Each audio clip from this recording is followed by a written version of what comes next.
Hi, hello, welcome back to my channel As Eva Evolves. My name is Mawatta Eva and welcome back to a new video.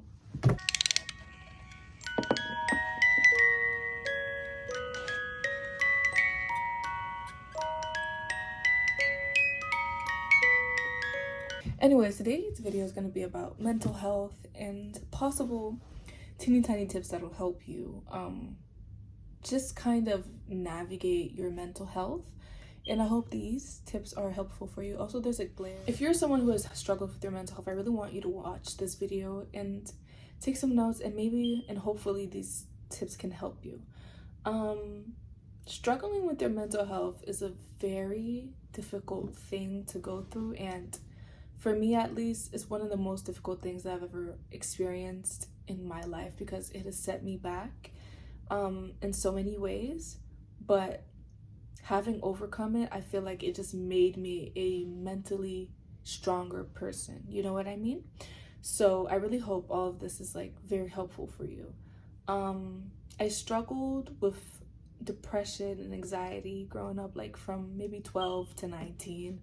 So that's like what, 7 years right there. Like, so 7 years of my life just kind of gone, I feel like.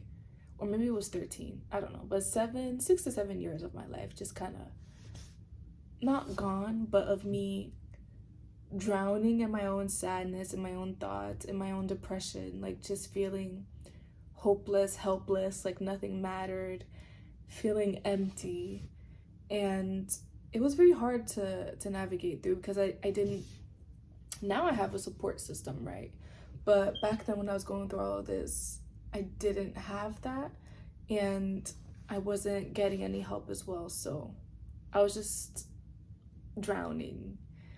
And yeah, and during that time, like, my only goal in life was to be happy. Like, all I wanted to do was to be happy. I wasn't really dreaming of like a big girl career, what I wanted to do in college. Like, I just wanted to be happy because it just kind of felt like eternal darkness, like the sun is not shining.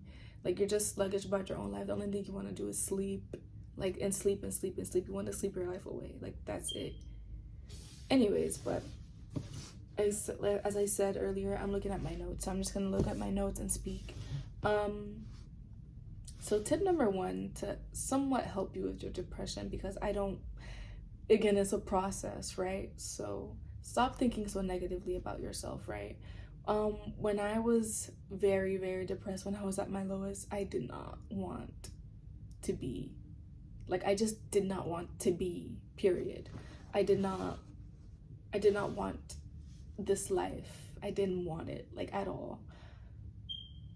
I had a lot of negative thoughts. I had a very, there's like growth mindset. I had a very lack mindset, limited mindset. I thought very poorly of myself. I thought very badly of myself. I thought very lowly of myself. I struggled with my self-esteem. I didn't think I was smart. I didn't think I was beautiful.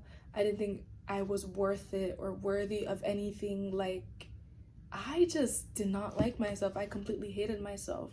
So I feel like one thing that will definitely help you, like, just kind of move through your depression is thinking positively, but redirecting yourself whenever you think a negative thought of yourself, right? Or if you like, oh, I applied to that job, but maybe they're not, like, they don't want me, like, I'm not worth it, da, da, da, da. Like, don't do that.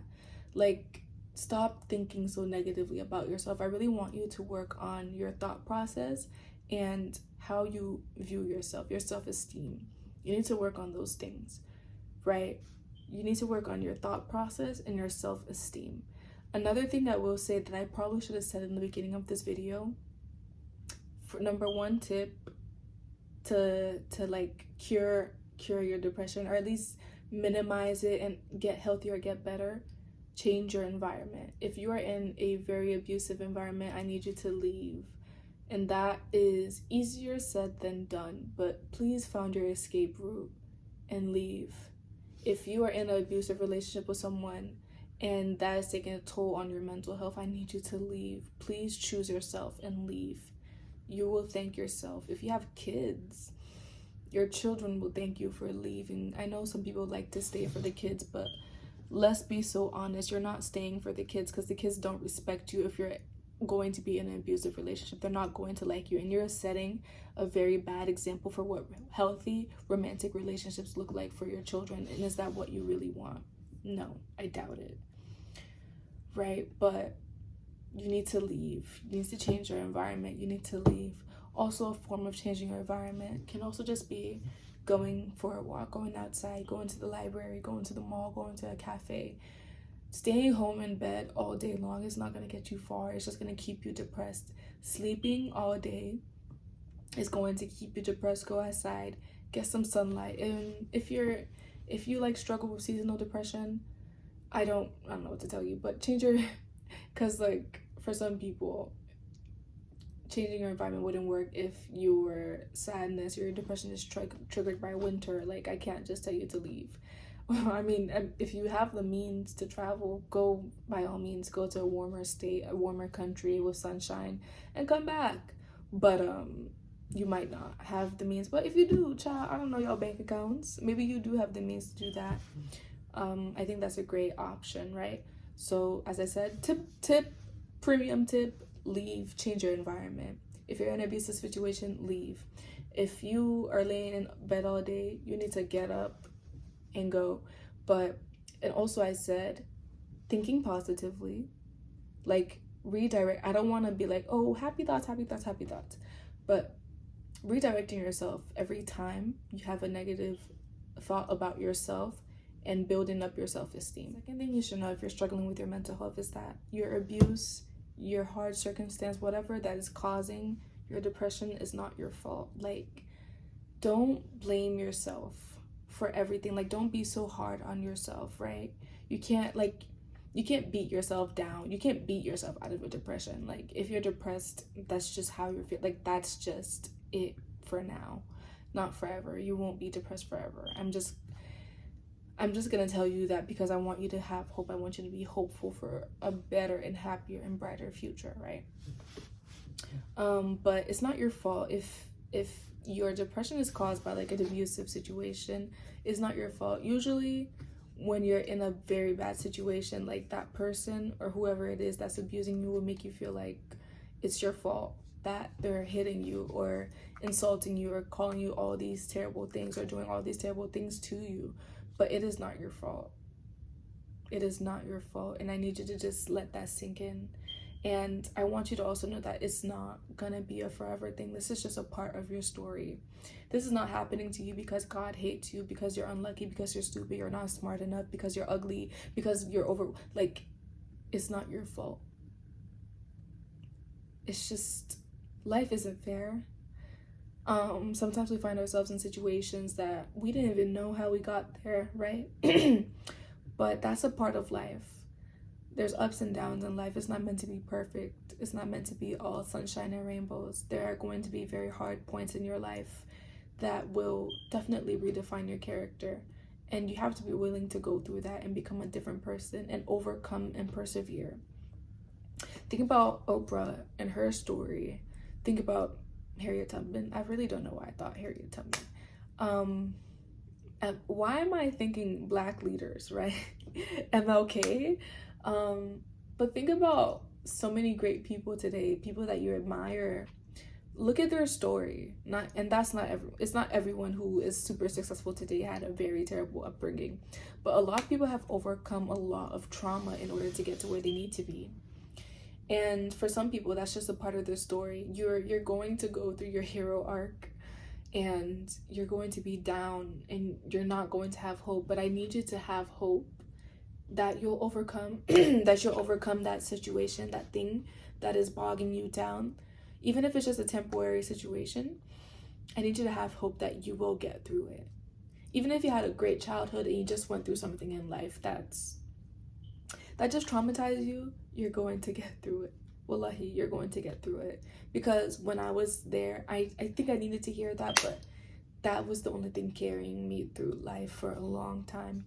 The fact that I just dreamed of being happy. And it's so sad to even say that, like, as a teenager, that I was just like dreaming of happiness, like dreaming of being happy. Like, I didn't have any other life goals. I just wanted to be happy. And I achieved that goal. I'm in a better mental position. and alhamdulillah, like I'm so grateful for where I am right now mentally. I think the third thing that you need to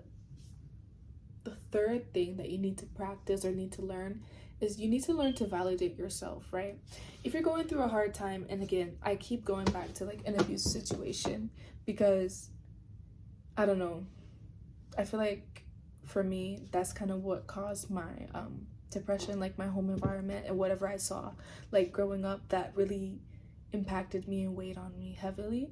So you need to learn how to validate your emotions, your experiences. You need to learn how to validate yourself, your emotions, and your experiences. Oftentimes when there's gaslighting in a situation, we rely on the other person to tell us what our reality is because we don't trust ourselves.